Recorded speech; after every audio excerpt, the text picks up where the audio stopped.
Olá a todos!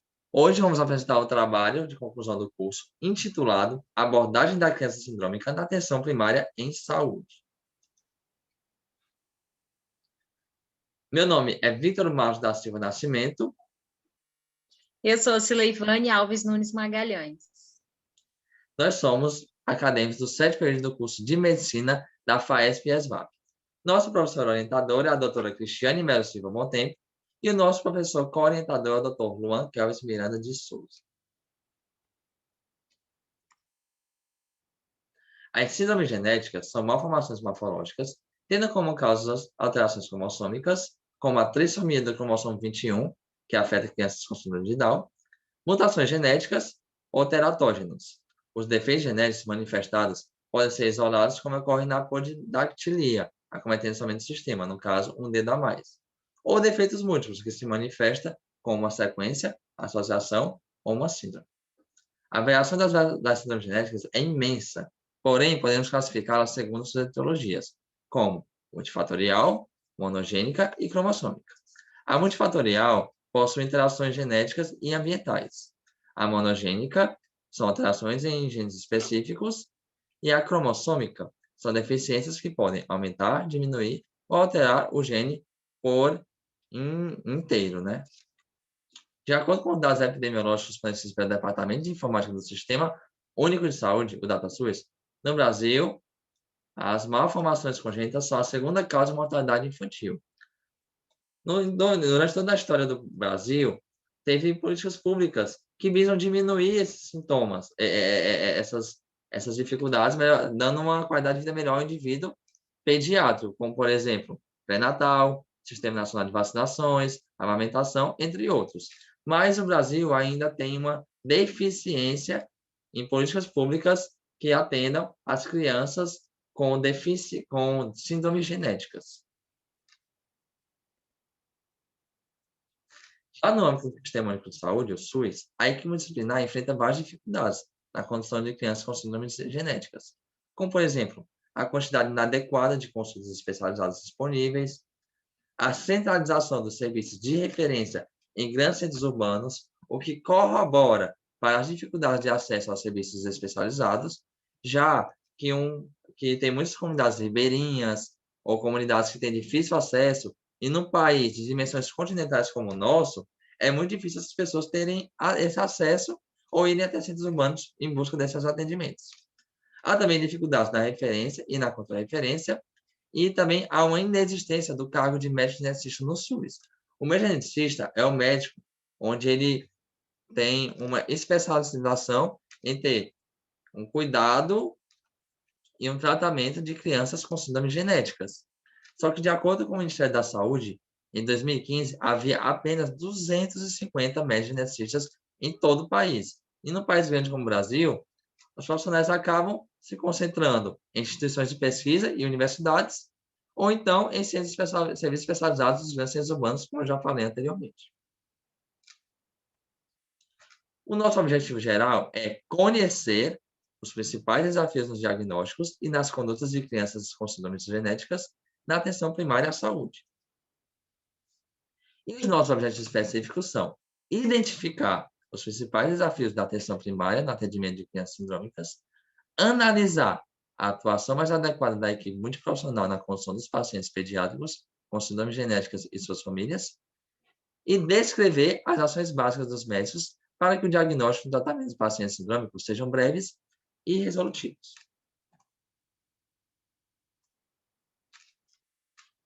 A referida pesquisa científica fundamenta-se em uma revisão bibliográfica.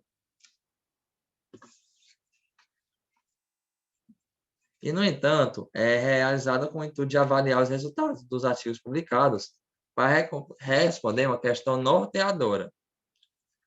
E no caso, usando a estrutura por meio da estratégia PICO, onde P é paciente ou problemas, no nosso caso, pacientes pediátricos, o I, que vai de intervenção, no caso, principais síndromes genéticas, o C, de controle ou comparação, onde, no nosso caso, não há intervenção disso, e o O, que é o desfecho, que são desafios no manejo adequado da atenção primária. Na escolha dos nossos ativos, usamos critérios de inclusão e exclusão. Os critérios de exclusão são estudos e revisões sistemáticas realizados apenas em humanos, artigos completos e artigos publicados nos últimos 5 anos. E os nossos critérios de exclusão são artigos que analisam adultos e idosos e pesquisas cujo conteúdo não se relaciona aos objetivos deste trabalho. Depois de selecionar todos os artigos, tivemos uma leitura, lemos ele na íntegra e, levando em conta o critério de relação com a temática, mantemos 21 artigos de revisão, incluímos os 8 trabalhos relacionados ao tema. Usamos 3 plataformas para a pesquisa dos nossos trabalhos. Usamos o PubMed, o Cielo e o Lilacs. O PubMed apenas para artigos em língua inglesa, enquanto o Cielo e o Lilacs usamos para artigos em língua portuguesa e espanhola.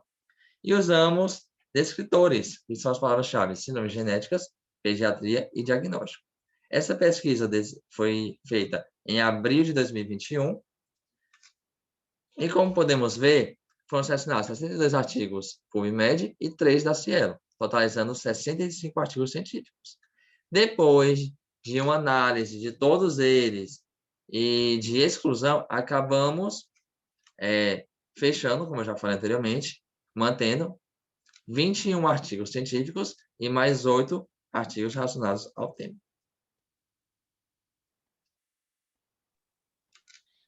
Olá, eu vou dar seguimento aqui nos resultados. Apresentamos aqui nessa nossa tabela com os resultados. Pode ir passando, Vitor. As obras, tem os autores, seguido do ano e de publicação, né? A base de dados, que o Vitor já falou, as bases de dados, né? O país, o idioma e a temática. E, por fim, a gente mostra os resultados na outra coluna, né? Pode passar, Vitor. Seguimos falando dos desafios na atenção básica. Podemos identificar e dividir a problemática em 3 partes. Na vigilância em saúde, o acesso à assistência e o conhecimento profissional. Pode passar. Quanto à vigilância em saúde, conhecemos a importância dela para detectar, avaliar e acompanhar os determinantes e condicionantes da população. Exemplificamos aqui o fato de conhecer a história familiar. Permite a identificação dos problemas, dos fatores de risco e manifestações de doenças genéticas, possibilitando a atuação rápida. Nos problemas, na vigilância em saúde, frisamos o desconhecimento das estratégias, como o cadastramento de pessoas com deficiência no Sistema de Informação da Atenção Básica, análise de dados epidemiológicos através do Sistema de Informação de Nascidos Vivos, SINASC, e do Sistema de Informação de Mortalidade Infantil. Quando não conhecemos as estratégias que podem e devem ser usadas, dificultamos a vida dos pacientes. Ao desconhecer a epidemiologia, não podemos atuar de forma efetiva. Daí a vigilância em saúde falha, né? Falha com o paciente e com sua família. Agora, em relação ao acesso à assistência, apontamos a ausência dos profissionais especializados em genética médica, prejudicando o aconselhamento genético quando necessário, o diagnóstico genético, tratamento e o segmento longitudinal. A falta de multiprofissionais na atenção básica, como fonoaudiólogo, nutricionista, psicólogo, fisioterapeutas e, entre outros, terapeuta ocupacional, outros profissionais, dificulta o segmento do paciente, porque o tratamento não consiste em apenas medicamentos.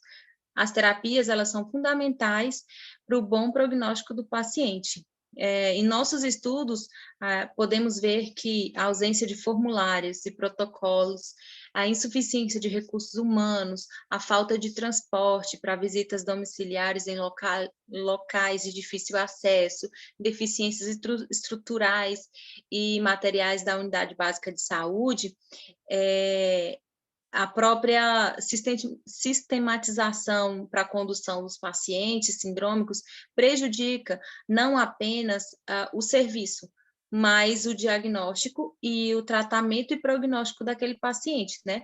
Tem uma quebra na linha de cuidado, bem no início dela. Pode passar, Vitor. Desse modo, o Ministério da Saúde lançou em 2009 o PNA-IGC, que é a Política Nacional de Atenção Integral em Genética Clínica, que ela tem como objetivo organizar uma linha de cuidados integrais que compreende a promoção em saúde, a prevenção, tratamento e reabilitação. O problema desse programa é que a implementação dele deve ocorrer em cidades grandes, com pelo menos 100 mil habitantes. E o Brasil ele tem muitas cidades grandes espalhadas por todo o seu território.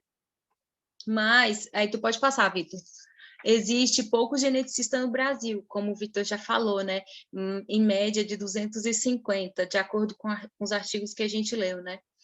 Então, se fôssemos implementar nas cidades que possuem os requisitos mínimos, a gente teria dificuldade em ter esses geneticistas suficientes para atender a demanda.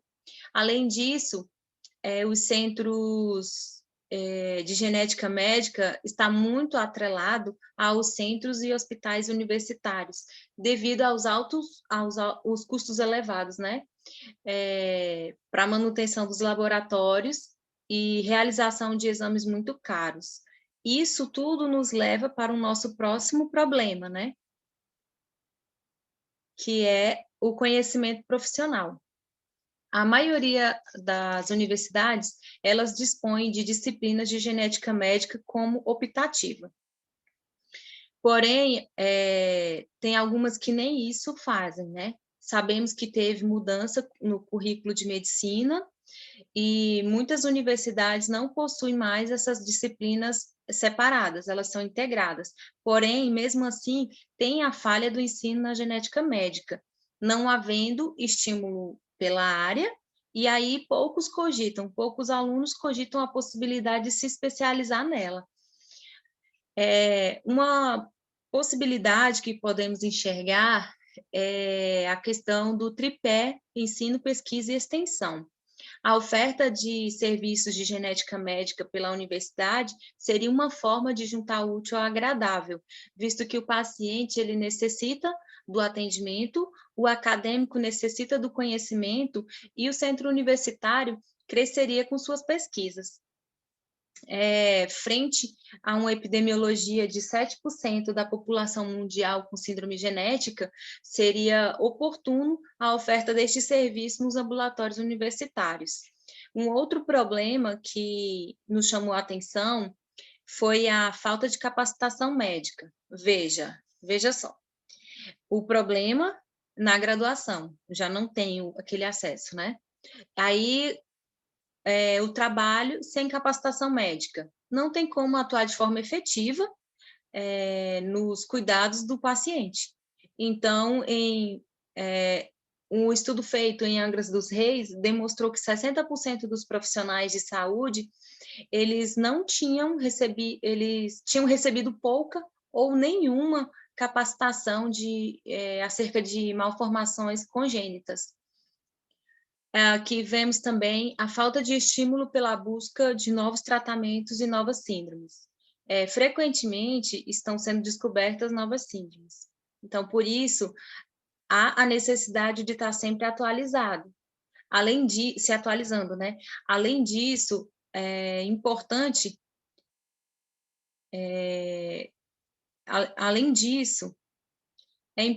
que a gente esteja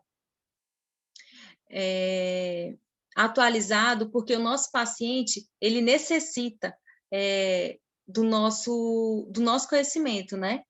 Então, tem pesquisas aí, tem resultados, o conhecimento se democratizou, tem as bases de dados aí, e então tem como o profissional se atualizar. Mas, assim, por outro lado, a gente vê a questão da sobrecarga profissional, em que muitas vezes impossibilita a atualização do médico, né? Mas a gente deve ter em mente a importância de estarmos atualizados, porque nossos pacientes, principalmente os sindrômicos, eles contam com isso. Daí a importância de haver investimento na educação continuada dos profissionais. Pode passar, Vitor. Aí, em relação à conduta da equipe, a gente tem aqui na atenção primária a vacinação contra a rubéola, o uso do ácido fólico, a idade da gestante e o pré-natal na UBS. São medidas básicas que o médico da unidade básica deve tomar para que a atenção primária não falhe, né? A busca ativa é importantíssima, tanto para a vacinação contra a rubéola, como para o uso do ácido fólico. A gente sabe que a mulher, ela deve iniciar o uso do ácido fólico antes de engravidar. Mas se a paciente não acreditar na equipe de estratégia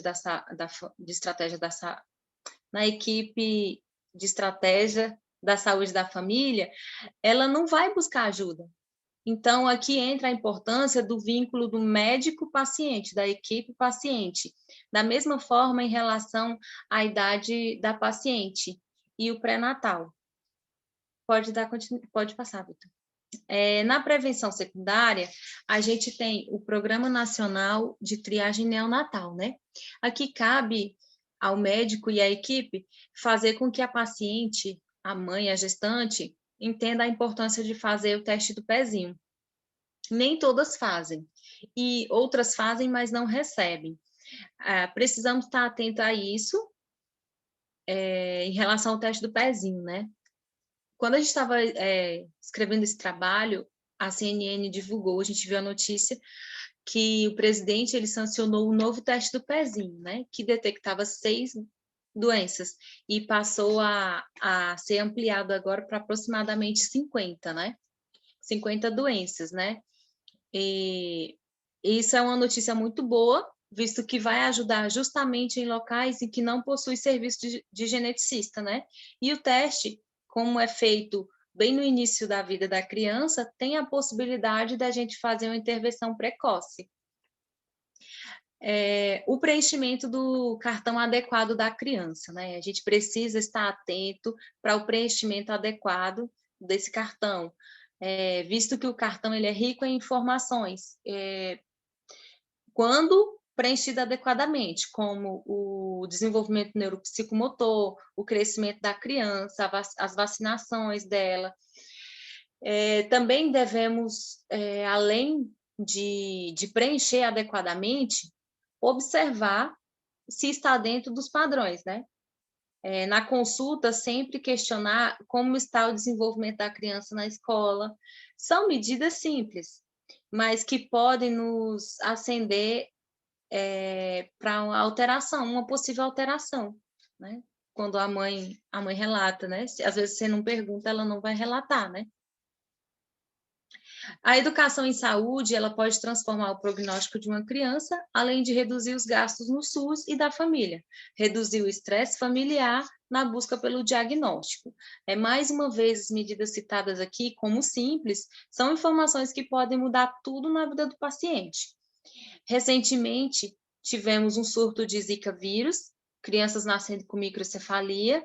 Se não houvesse falha na vigilância em saúde, na educação em saúde, essas crianças não teriam nascido com essa condição, que é irreversível e que mudou a vida dela e da família dela para sempre, né?